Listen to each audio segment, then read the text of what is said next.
Okay guys, so now we're going to be talking about PPE, or personal protective equipment.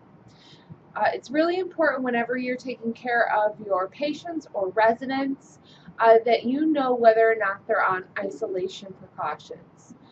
Clients can be on isolation precautions for various reasons. So again, it's important that you know what precaution they're on and for what particular microorganism they might be on. One of the first signs that might clue you in that they're on isolation precautions is they may have a caddy outside of their room, whether it's a yellow cart or a yellow sign. Every facility is a little bit different in how they display this. Through the Rochester Regional Health System, we actually use these yellow caddies here, and you can see they have disposable gowns and disposable gloves, and they also sometimes carry masks, goggles, rubber or booties that you can actually throw away. So it depends on what the patient is actually on precautions for at that time. There also is, right in the front of the caddy, signs that notify you that the patient has that they need particular type of isolation. In this case, this is contact precautions. And you can see, and when you come into lab, I'll show you a little bit clearer, you can see here it tells you exactly what you need to put on in order to care for this person, as opposed to somebody who might be on droplet precautions. For a microorganism like the flu, we would then have to wear a mask and have the appropriate standard precautions, and it would tell you that on the sign as well.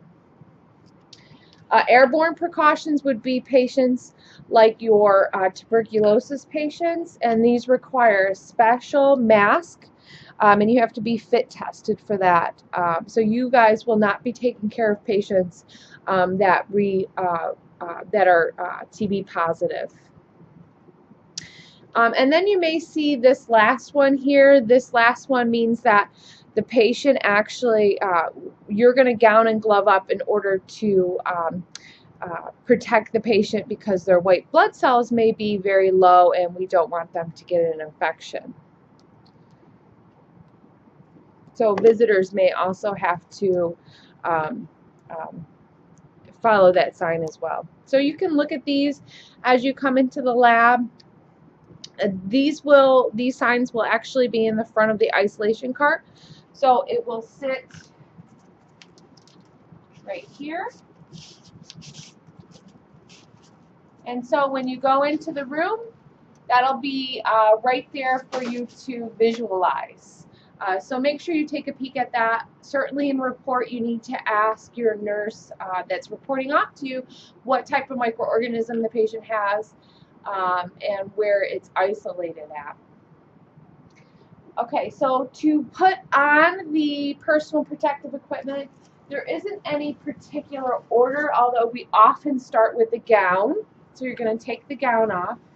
It's really important to note at this time that you're not to be in the room, you need to be at the door.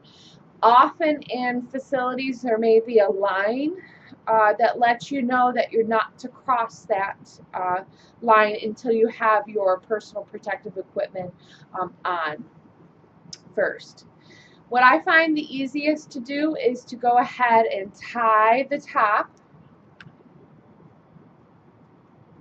and then place it over my head. I think that usually works out a little bit better for me, you know, because then my hair doesn't get in the way, and so that kind of works out better for me. So you may want to utilize that. Just make sure you tie it tight enough that it's covering your shoulders. At this point, the most common mistake people make is they have a gap between their glove and their isolation sleeve, and there should be no gaps because we don't want any microorganisms on our arms. So at this time, we always recommend that you take your thumb and sort of pop it through and you create like a glove. That way when you do put your gloves on, it will slide right over this cuff and you'll be completely covered. So I'm going to do that with the other hand as well. And I'm completely covered once my gloves go on. This last pair of ties here also needs to be tied behind you. So it's important that you get the gown fully around you as far as you can. And then you tie the ties. Remember, this is to protect you as well as to protect the patients. So you need to be fully covered and make sure that you have everything on the appropriate way. The next thing that I would put on is my mask. Now, you might not always wear a mask. Again, it depends on the patient. In a contact room, you definitely have to wear a gown and gloves.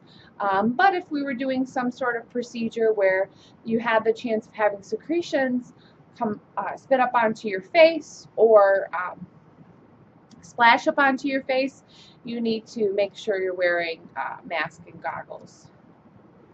So this has sort of a little memory bend into it, and that's the side that's going to go up and around towards the crown of your head. And don't worry if it's kind of inching up towards your eyes, because you're going to pull it down. You're going to adjust that memory piece there, and you're going to go ahead and tie the back. So you're always going to tie the top and then the bottom. Here. And then I will go ahead and put my goggles on.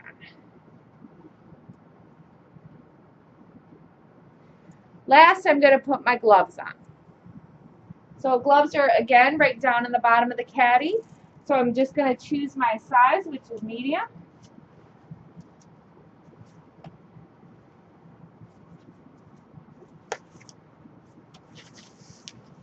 Put it over my fake glove that I made, making sure everything in the cuff is tucked in. And there we are. We are now fully garbed, fully gowned. We can now go into the room and do whatever we need to do with the patient.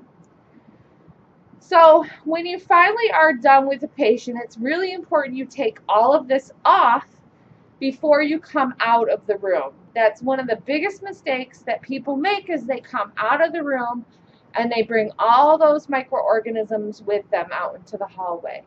So we need to take those off, again, before we reach that line, and hopefully there's some sort of trash receptacle towards the door, so you shouldn't be going back into the room once you take your gown, once you take your personal protective equipment off.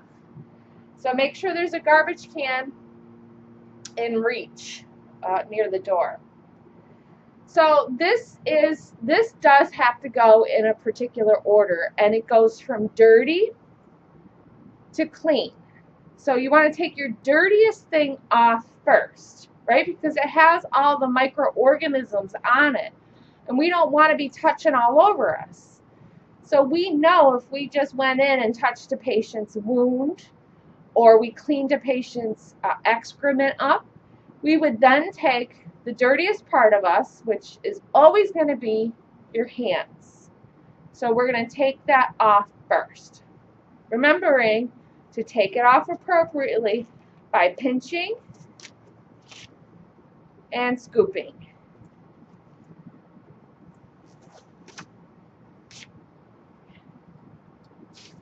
The next dirtiest thing, believe it or not, is going to be our goggles. So we're going to take that off next by grasping just the sides. We don't want to touch the front, so just the earpieces, and we're going to dispose of that. The next dirtiest thing is going to be our gown. So we want to reach back, grab the tie, and undo it. You'll see a lot of people rip this. It's not recommended to do that because if I rip it, I'm flinging stuff everywhere and I'm not really taking it off appropriately. Chances of it to get on me or somebody else. So then you want to actually reach in. So you're going to take your dominant hand and you're going to reach in and you're going to roll it forward. Excuse my hair for being in the way. So you're rolling it onto itself. So you're never touching it or flinging those microorganisms into the air. Throw it away. Last but not least is going to be your mask. And you always want to take the bottom tie off first. Because if I were to take the top tie off, it would then flip back and onto my clothes. And I don't want that to happen. So I'm going to do the bottom tie first. And then the top tie.